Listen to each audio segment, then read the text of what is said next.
What's up, everybody? Hey, I'm back. I'm actually using my Mac today, and I feel like we need to continue the conversation of what we had yesterday. For those that don't know who I am, I'm Dr. Lisa, and welcome to my channel. This channel really focuses on the human aspect of the workplace from an HR perspective. And when I say HR, I mean the real HR, the HR that understands that they are more a liaison and third party versus aligning fully with the business or aligning fully with the individual. It is about helping to bridge the two while focusing on the needs of both the business and the organization. Overall, with the understanding that the human is the key to business success and that the human is recognized and included in all aspects of the business, regardless of what's going on and within every strategic decision that is made. So, yesterday's discussion focused on the understanding that um, there is no real difference between government and corporations.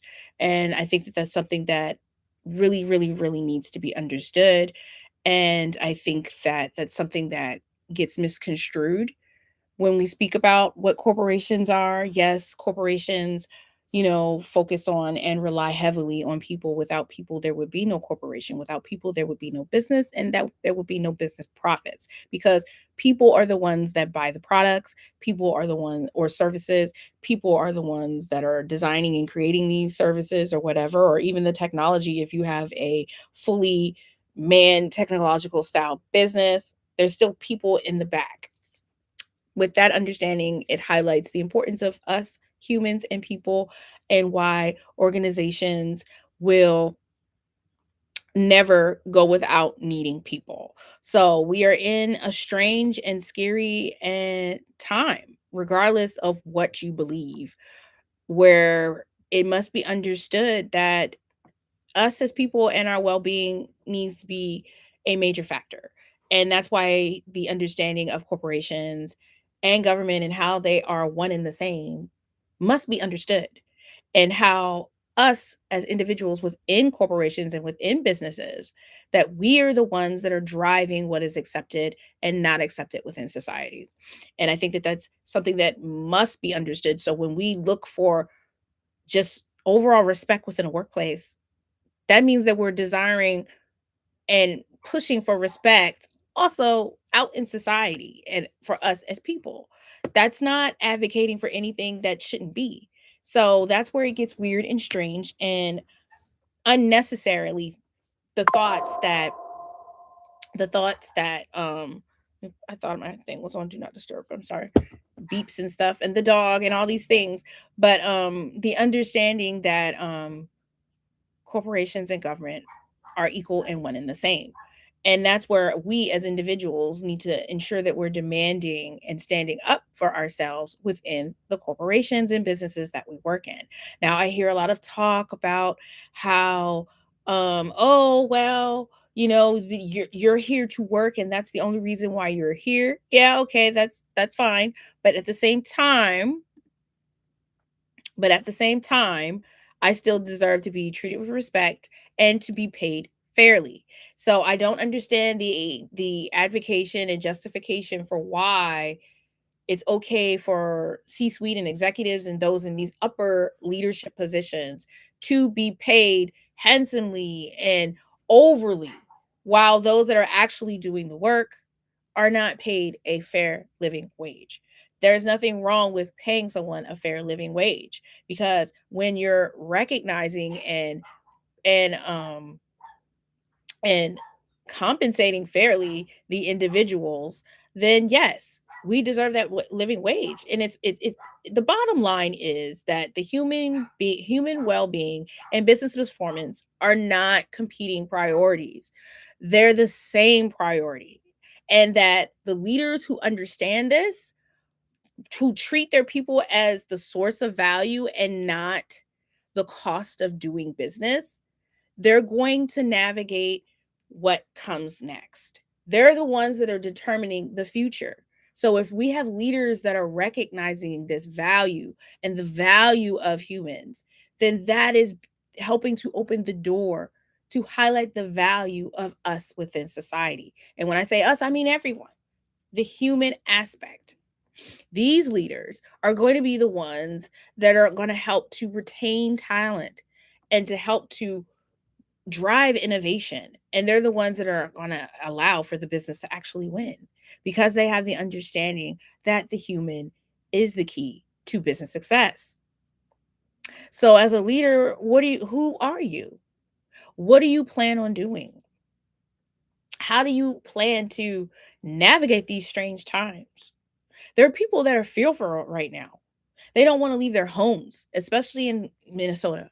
They don't want to leave their homes, even in DC, because they're terrified. You have children that are afraid to go to school. So this is already going on in society. And has been going on already within the workplace. Even though people don't want to admit it, the data shows it. There's no trust. There's no trust. Please. There's no trust. There's no there's issues with hiring and how people are able to advance. There's fear within everything. One second. There's fear within everything. And that understanding that we need change and that recognition that where is that change coming from? Only a few are recognizing that. So I think the first thing that must be understood is that we move from an archaic mindset, that we move from this idea that what we've been doing in the past is going to continue to drive the future because it's not. And we're seeing that right now because people are taking us back to the past, right? With this removal of DEI and all of these things, thinking that it's harmful, treating it as if it's unlawful, and it is not. It is not unlawful. It is not unlawful, and it is not illegal, and it is not a detriment, and it does not harm others. But for some reason, this idea is that it does. So I think the first thing that we need to understand is where does our organization stand, right? How are our organizations aligning with government? How are organizations even aligning with religion? Religion is another business, another corporation that's not taxed. It's a corporation. And they're all aligned and they all do business in certain ways. So I think that that's something that everyone needs to think about. Where do you stand with what's going on in society right now? And with that, where do you stand when you go to work? Because there is no staying out of politics. Because businesses are making political choices every day and not in secret.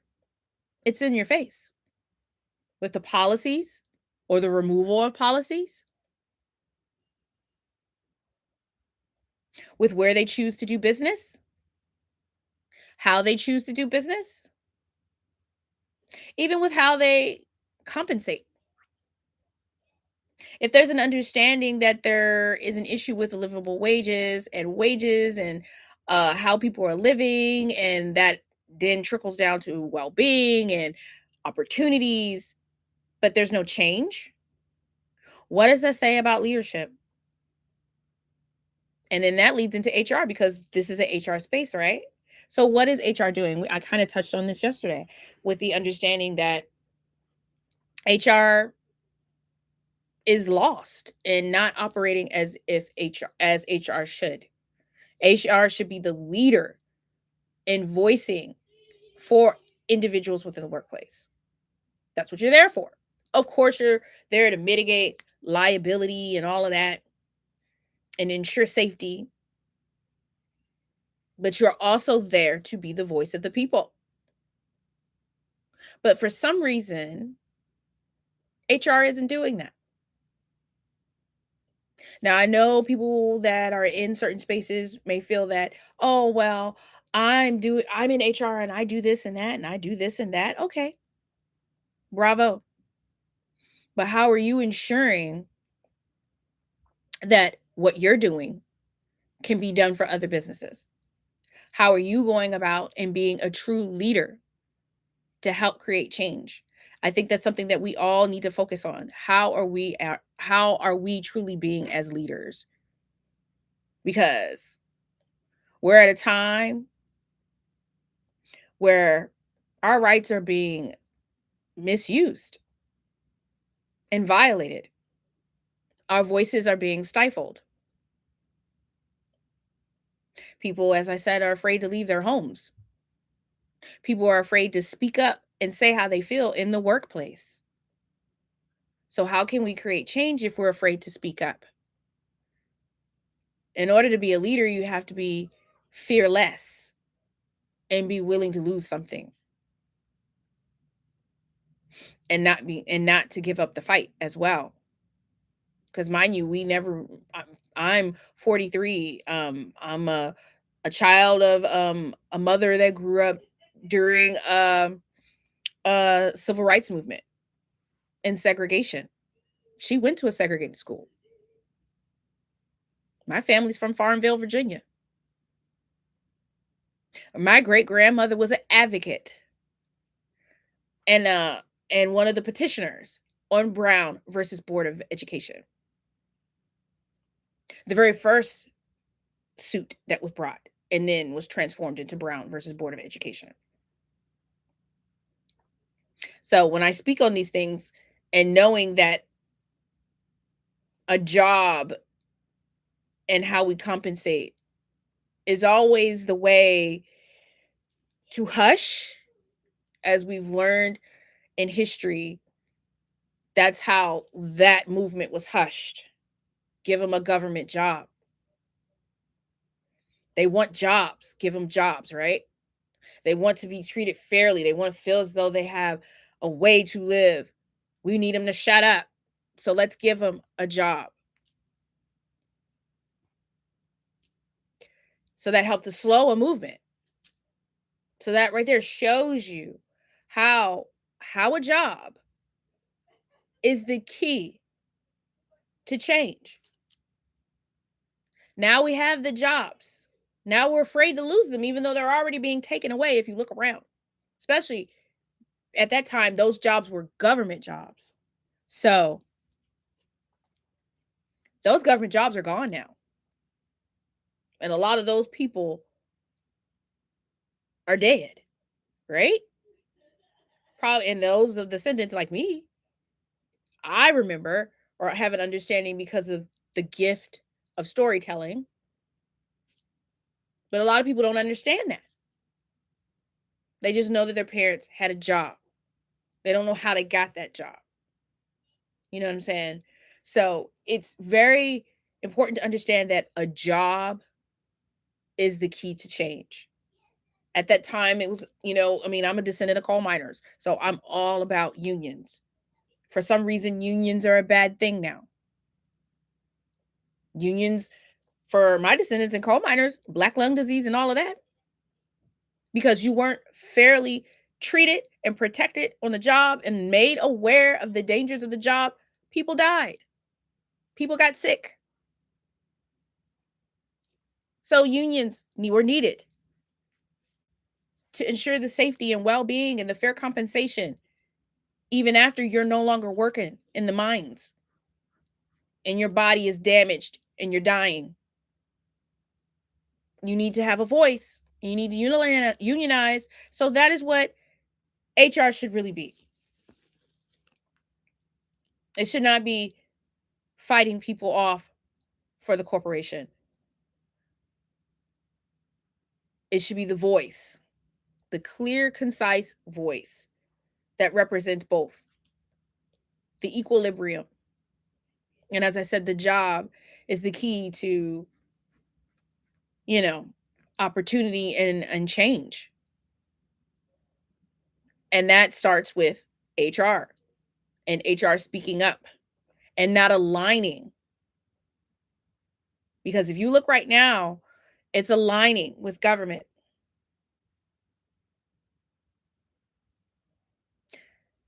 One of the largest voices for HR, Sherm, just settled a lawsuit, 11 million for discrimination. Has another lawsuit for a disability lawsuit for not wanting to accommodate. Sherm, the voice of HR, which is heavily aligned with the current administration for some reason, but not voicing the need for helping to improve work for people. They're more focused on compliance and how I don't even know. I don't know what's going on over there. But basically, you're not advocating for the individual. You're not advocating for fair, livable wages, ensuring that corporations are building up strategies to enhance well-being. Because if your well-being is there, then you're motivated. And if you're motivated, you're going to perform well. If you're going to perform well, hey, there's the money, there's the profits. It's not that hard to understand. It's not that hard at all. It's strange that we can understand this when it comes to marketing and branding and advertising. But when it comes to employees, we don't get it. We can understand market research and how to motivate people to buy because it's buying, but we can't use that same approach, which is the type of work I do, which is nothing but employee research. Same approach, except it's just employees, and we're talking about work instead of how to what people buy and why they buy, but how people work and why they work. What's motivating them and how to motivate them and how to ensure that they're healthy so that they can remain motivated. That's all it is. That's all it is. I think that's the main reason why a lot of people are walking around mad. Just mad. Just hateful and mad. Because they're tired. They don't trust anybody. They're not paid fairly. Probably never wanted to do the job that they're doing. They're just doing it because that's the only thing that was available. They're scared. They might lose their job because so many other people are losing their jobs.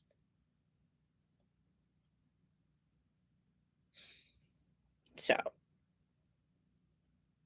it's just interesting. And then we can look at another form of how they're all equal. And I mentioned religion. It seems like there's a push to believe that one religion is better than the other instead of understanding that religion is about love and respect for others. All that other stuff doesn't matter. And having that voice helps to balance out what we're dealing with in the world. But it's mighty quiet. It's so much hate going on, but no true calming from where you would think to hear calming. Religion. Speaking to ensure that people are compensated fairly, hired fairly, and you treated fairly.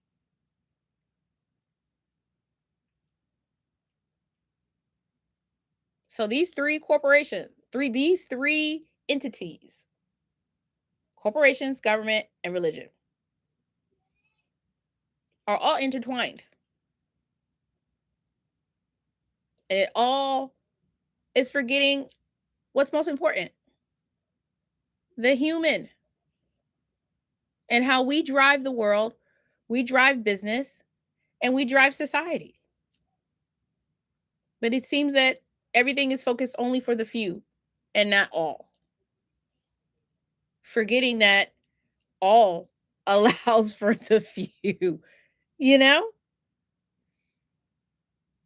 That's just something to think about. I know. I think that's all I'm going to leave you with today. It's just that thought. Within your organization, where do you stand within there? Do you feel comforted and safe within your organization?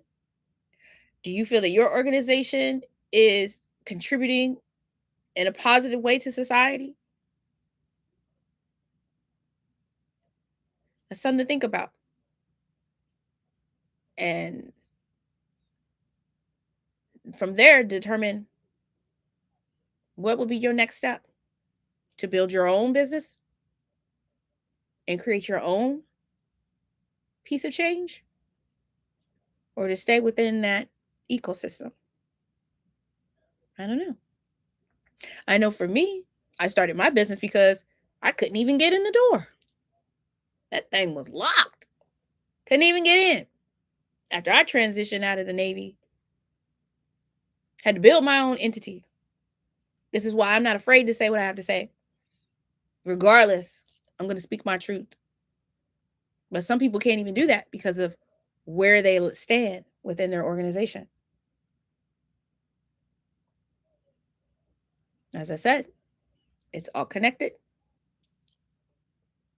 There's always a way to try to keep the voice down. So it's up to you to decide if you want to be within that space and look to try to create change, or to move within your own a different space and create change that way. But either way, we can no longer continue to operate like this in society. So that's where I'm at with that. It can no longer be business first. It must be people first. People first is profit first, because profits don't come unless you have people. And that's something that must be understood. I hope this was an enlightening conversation. I'll do my best to come back live tomorrow. And until then, love yourself and others. Bye.